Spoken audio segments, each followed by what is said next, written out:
My name is Zofia Minc, maiden name Minc. I was born on the 3rd of May, 1929 in Krakow, Poland.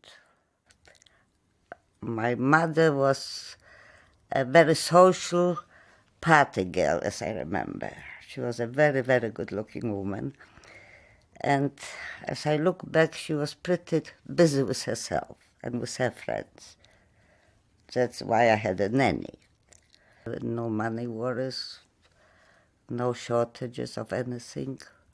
We had a maid and a washing woman who used to come every Monday. So my mother was really and truly a socialite. Most of my life before the war was spent in Katowice. Katowice was not a very big Jewish population before the war. We lived in a very nice apartment.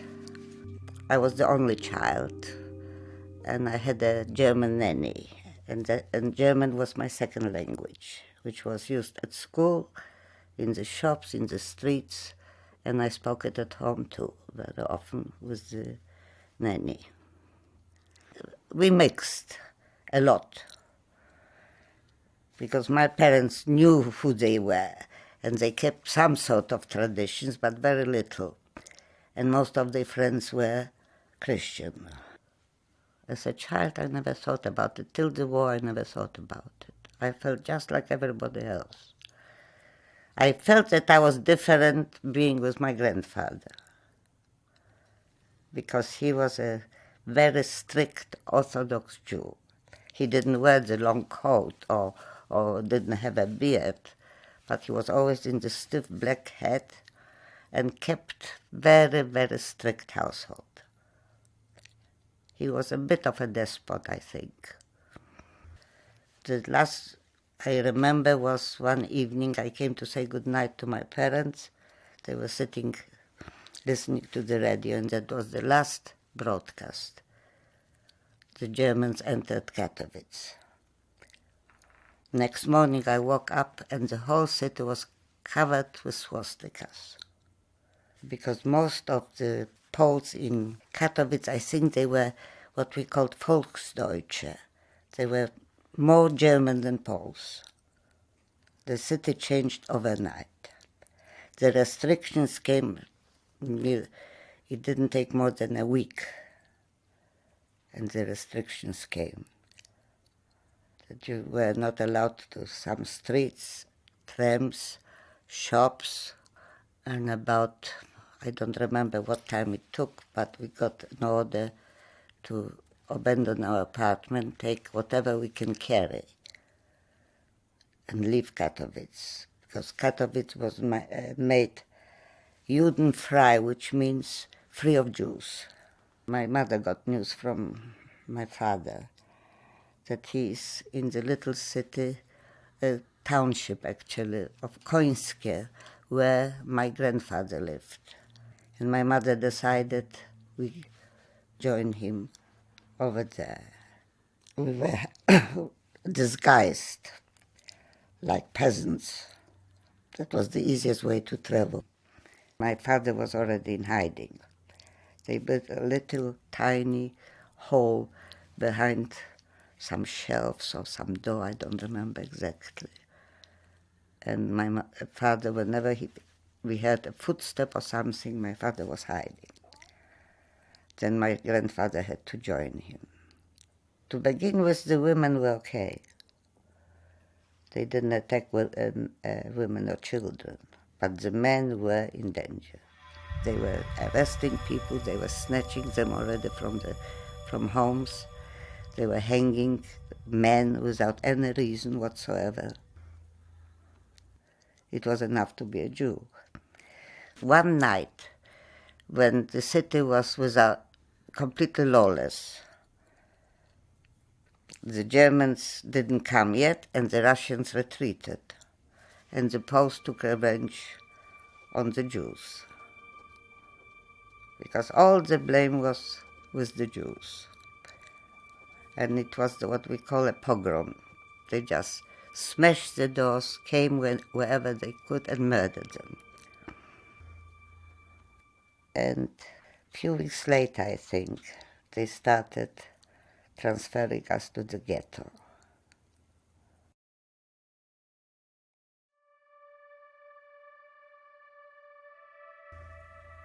We just followed orders blindly. We couldn't do a thing. And now they transferred us to the ghetto to a little tiny, if you call it an apartment, a bedroom and a little kitchenette and a bathroom. And we settled down there. Very, very uncomfortable. You were not allowed to move after dark. You had very, very meager rations. We were mostly hungry. And beatings were on every corner of the street. The Germans could beat anyone without any reason. They would attack you. And no one was there to help. We were completely isolated. But we still could move. We still had a roof over our heads. There was still a bit of hope left. And then they started, all of a sudden, were those nights when all the trucks came to one of the streets and emptied the houses and the people disappeared. And my father made contact with a Pole. And this Pole promised him if he pays, he will help my mother and me to escape. And my father went one night, he had a special place that they agreed to meet, and took whatever we had left and to give him and to do something about us. Unfortunately, as far as I remember, it must have been some sort of an alert about resistance fighters, or somebody betrayed him, because a full force of SS and Gestapo caught him. The one thing I remember clearly is the banging on the door, and here was the SS man with a guard, and they bundled my mother and me, took us to the building, brought in my father, and shot him in our presence. And then let us go back. That I remember clearly. And that was the night that my mother changed completely. She became a real mother and provider. She started working as a cleaning lady in German offices, who sometimes gave her an extra piece of bread or something. We were looking after each other. If somebody was sick, let us say, or somebody was snatched from the street and never returned, we tried to console each other, to give each other a little bit of hope, a bit of friendship. And you didn't have to be a friend. There was a unity. We more or less depended on each other. We still had doctors in the ghetto, but they didn't have any medicines, nothing to help. You see, there was a sort of hospital in the ghetto, but people were already dying like flies. We were completely out of touch with the outside of the ghetto. We're completely enclosed. We didn't hear rumors, but there was bad feeling. There was a feeling of hopelessness, that something terrible is going to happen. But we had no idea what was facing us. Only those Poles who worked for the Germans in the offices were around. They wouldn't help. No one helped. I was 10 and a half. We had sort of a schooling, which was very secret. It was getting more and more difficult because it was forbidden. Actually, we were not allowed to have bigger gathering. Prayers were by the Orthodox Jews were all done in private. But I don't remember it as being the worst. The worst came later. But slowly the ghetto started to empty. And came the night that we went on a transport. We knew that would come, because the transport we were not the first transport from the ghetto. The trucks came and they chased you out.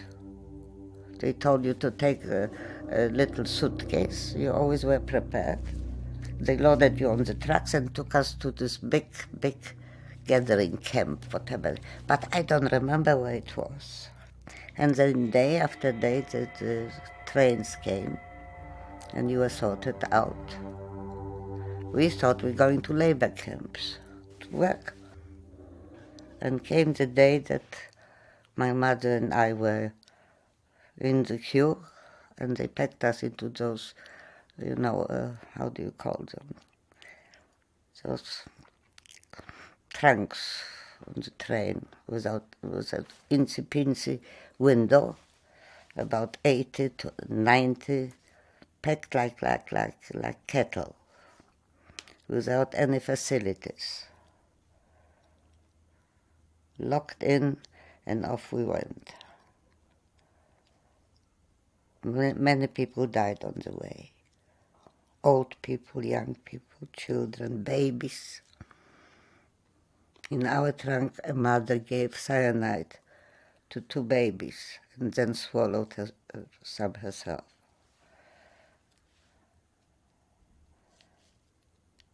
We knew something very bad is going to happen because the reasoning was if we would go to a labor camp, they wouldn't keep us in such conditions. They wouldn't starve us. They wouldn't let people die. And this journey took, I don't know, for about 3 days till we arrived in Auschwitz. I only remember the moment they chased us out of the train and we were standing on the platform. We saw the smoke. Everything was smoky and the air had a funny feel to it and smell and clouds of yellow smoke from the distance. And my mother looked at the smoke, but she didn't have an idea what she was talking about, but she had a feeling, and she said, "You got this little piece of paper that I gave you, because you will live, I will never leave this place."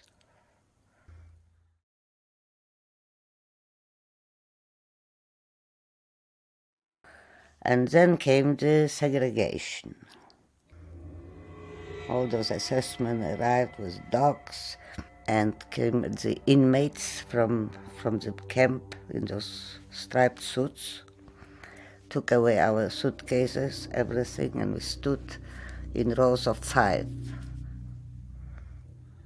And then came the devil, Dr. Mengele.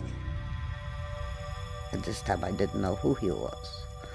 Very elegant, very handsome, in white gloves, with a stick in his hand. And he started the segregation. Left, right, left, right.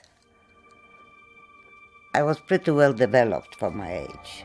And I went with mother to the right, which was, I didn't know what it meant then, but I saw that all the old people and mothers with children, mothers with babies, crippled people, they all were on the left.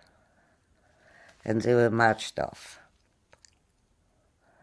And they took us in different direction, and here was this big gate with the sign Arbeit macht frei, which means work makes you free. And my mother turned to me, she said, "Oh, you see, that is It's a labor camp. And that was Birkenau. So first they took us into showers. We had to undress completely, showers, and then they shaved our heads. And then we stood in the queue to be tattooed. My mother only had a little linen bag and a piece of paper on which she wrote a number of my father's Swiss bank account. And she said, "God, that is your future." I remember how they tore the string of my neck with this little bag, with this number of the account. We had SS women, but the inmates did all the chores, like shaving and then overseeing the shower and the tattooing. And then I remember we sat on the long benches for hours, without food, without drink. And they brought us, after a long wait, bundles of clothing. And they marched us off to barracks. Luckily, they didn't separate me from my mother. So we had those banks, mostly 8 to a bank. And a couple, which meant she was overseeing. Every barrack had an overseer, women. But they had better conditions, they had a room to themselves, they had different rations, they had better food. But they were responsible for the barrack. And they were pretty...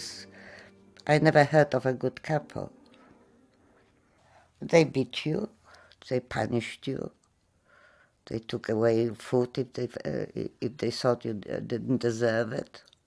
They were ruthless, they had no conscience. And that started, we were just doing nothing. Only every morning at 5 o'clock in the morning, we had to get up. We got a bowl of water ersatz coffee, and we stood, rain or shine or snow, for hours on a peel. And you had to stand in rows. And an SS group, 2 or 3 of them, mostly women in women's camp, and the couple, they were counting you and looking at you. And if you looked sick or you wavered or you were losing your balance, they took your number down, the couple did, gave it to the SS woman, and those people were taken off. But those appeals, they on purpose, especially in winter, we had to stand for 4 to 5 hours, doing nothing, just standing there. And many of the others were supporting the weak ones, trying, because very many were just killing over. We saw the trucks going. We heard all the prayers being said loud from the trucks. We saw the smoke. We knew. Very many jumped on the electric wires, you see, instead of suffering. Committed suicide. And then came a day that we were taken to work. My first job was removing teeth from dead bodies, because there were piles of dead bodies before they were collected for burning in front of every barrack. Our duty was to remove all the gold fillings and gold teeth. And you walked with an SS woman who had a little bag, and you had to give it to her. That was my first job. My mother was chosen to work on the roads. So we didn't see much of each other, only at night. Then she was marched off one day. She didn't fight, you see. She gave me half a portion of her slice of bread. She said she can't eat it. And I was still a child, so I ate it. I didn't know what sacrifice she was making. And then one day she marched off, and she fell. And one of the SS dogs bit her foot. And she came back with very swollen leg. And then it turned into gangrene, but she was still walking, trying to walk, till during one appeal she collapsed. She was taken to the hospital and the Mengele cut off her leg. I saw her straight after, without anesthesia, without anything. He was the most cruel man I ever heard of. He was such a cold, he had eyes, I never forget his eyes, till today. He was a very good-looking man, but his eyes were like blocks of ice. Cold, the penetrating, cold eyes. God, I will never forget those. The torture that he inflicted. Look, my mother was dying anyhow. Why come and cut her leg off without anesthesia and then a few hours later send her to crematorium? He was a devil. I saw her. She hardly saw me. I don't think she recognized me. And next morning she was gone. And then I started to fight. It was, I shouldn't say it, but somehow it was easier for me. Not seeing her so degraded, not see her starving and sick and looking as she did, and beaten. Somehow I had only myself to look after.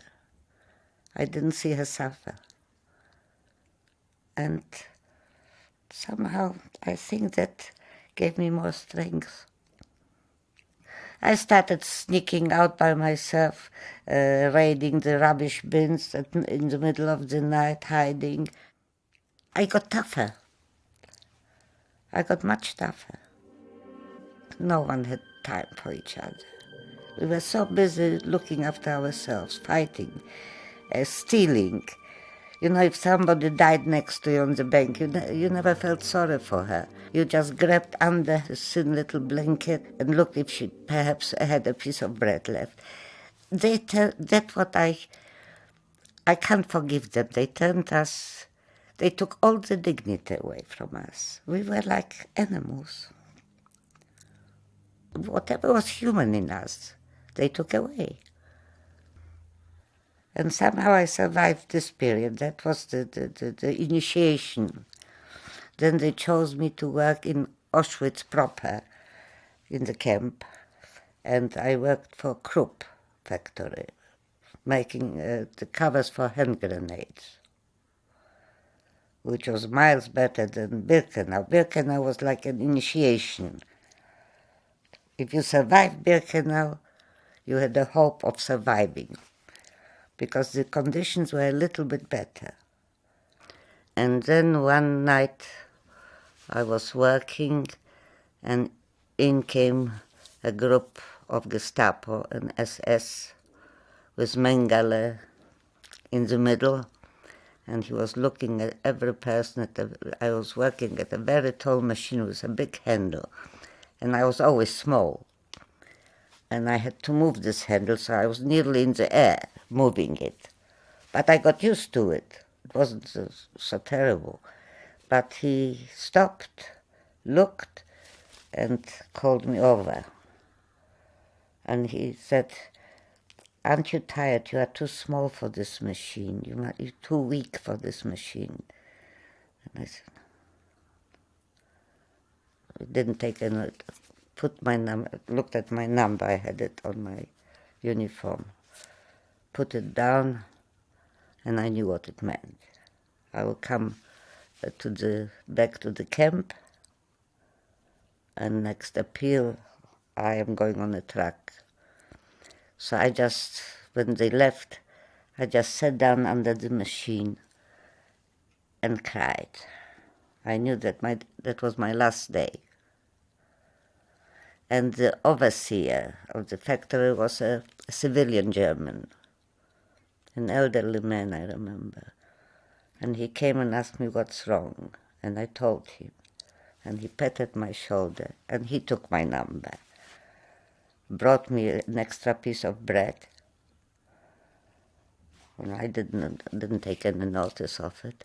Anyhow, I came back from the factory to the camp, and next morning at the pier, the couple stood with the SS woman.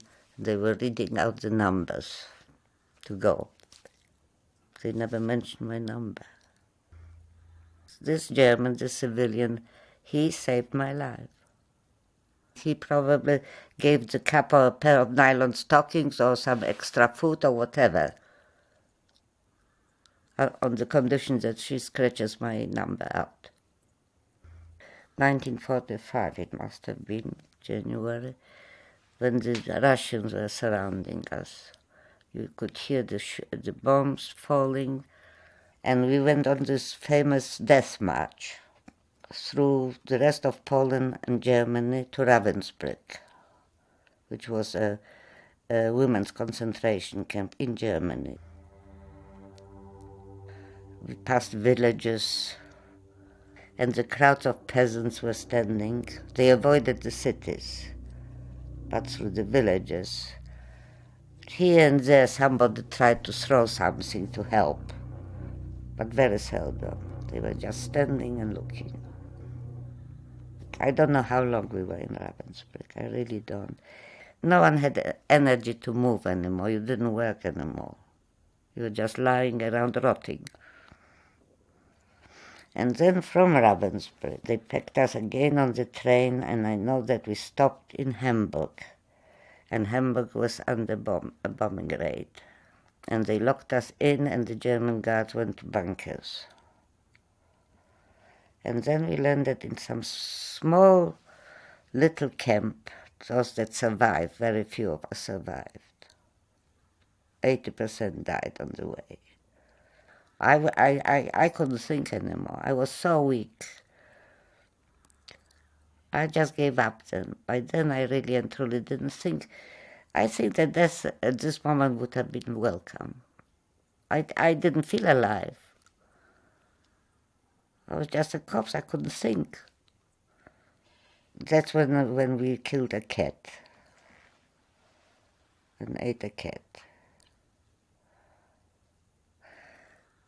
And one night, I got nearer during this march to two girls more or less my age. And one of them was very, how shall I say, decisive girl. She still had the strength, she still could think straight. And she said, it's no good. The guards don't take any notice of us. Let's walk, let's go away from here. Let's go to a village. Somebody's bound to help us. And during the night we crawled out of this place and started crawling through a forest, I remember. And it was nearly dawn. And all of a sudden I saw a gun pointed at us and a voice saying, "Halt!" And I blacked out. It came out it was an American soldier. The Americans were so near. And I woke up in a military hospital. Oh, they revived me. They looked after me very well. They fed me, gave me medicines, exercised me. One was a Jew, a doctor, and he said, as I have no one, he will try to adopt me. And I said, I'm going home.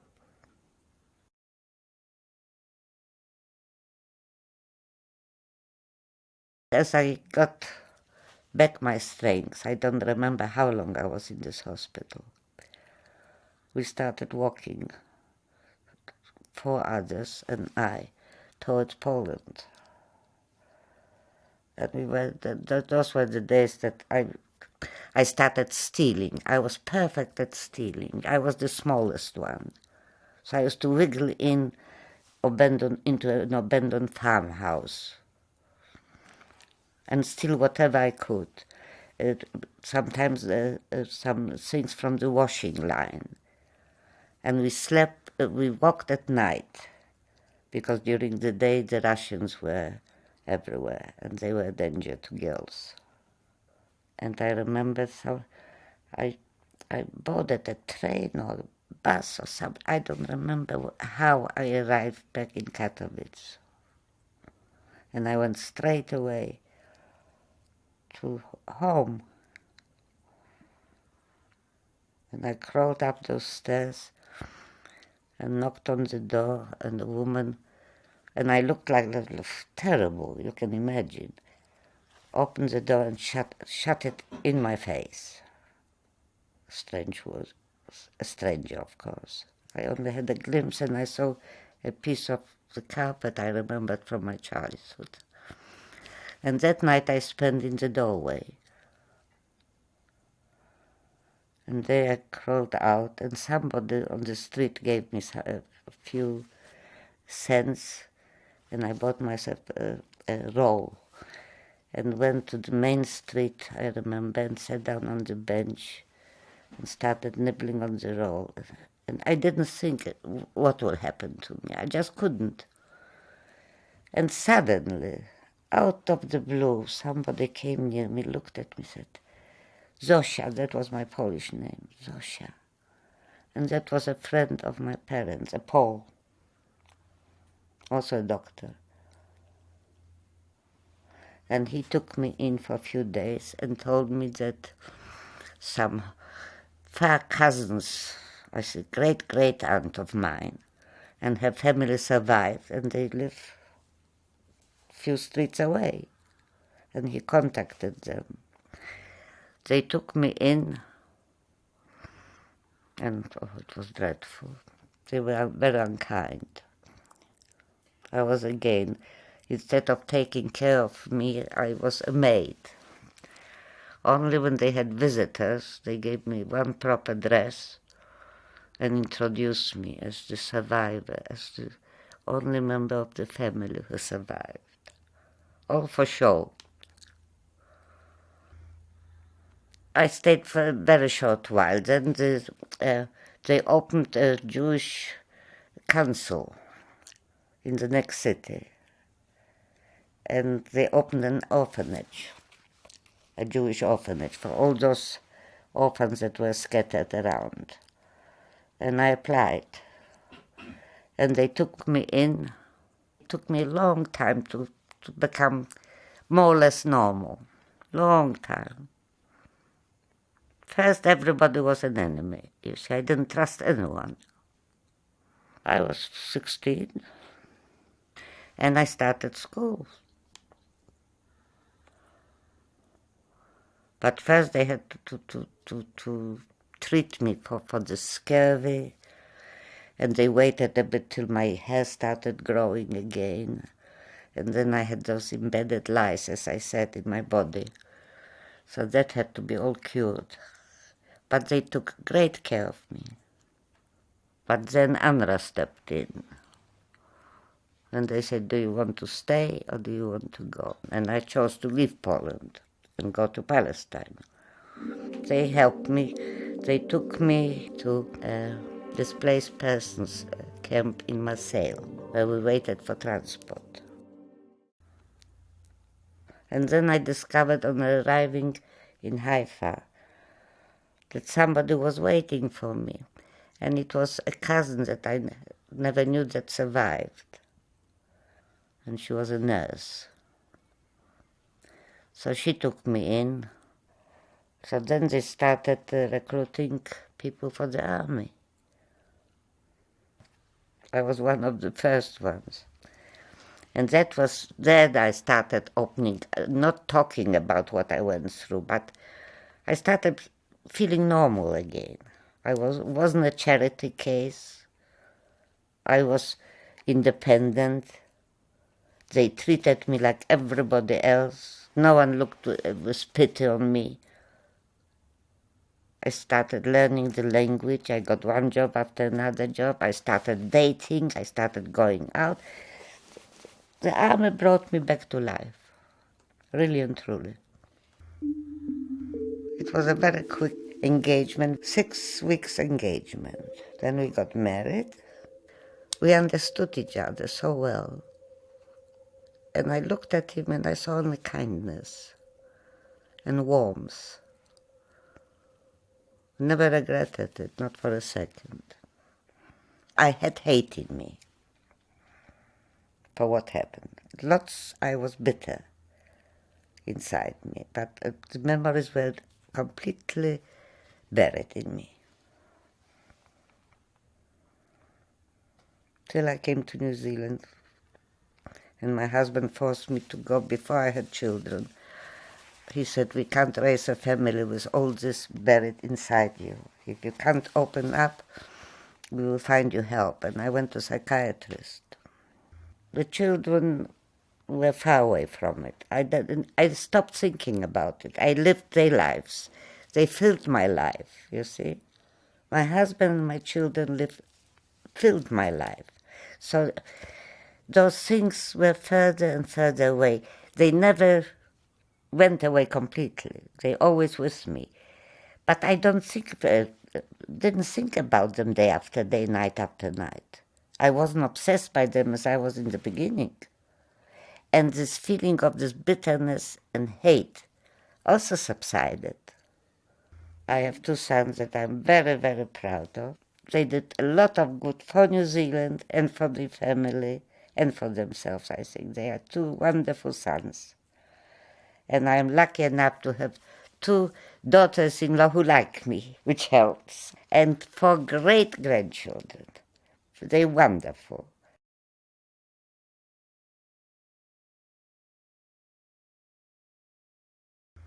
When I see what's happening around the world, I think that people start ignoring it. Or people say it didn't happen.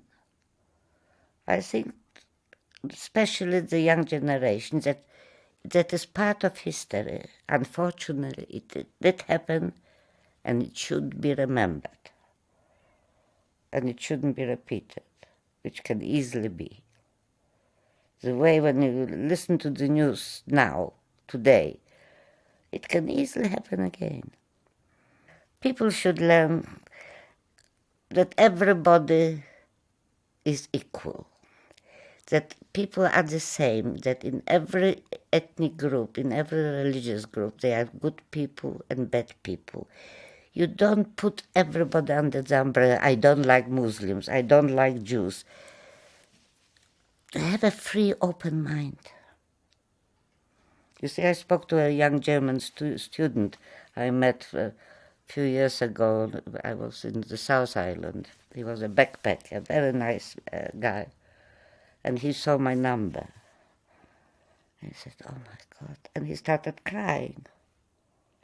And I say, hey, it's too late for crying. It's not your fault. He said, yeah. You know, I'd asked so many, many times my grandparents, what did you do during the war? I never get an answer. My parents won't talk about it either. I felt sorry for him because he carries the feeling of guilt. What worries me that very many, more and more people say it never happened. And the only thing is to teach the young generations that it did happen. It's part of us, part of history. And not only Jews are involved, I think the whole humanity is involved in it. It's not only Jews who have suffered. I think the whole humanity suffered because of that.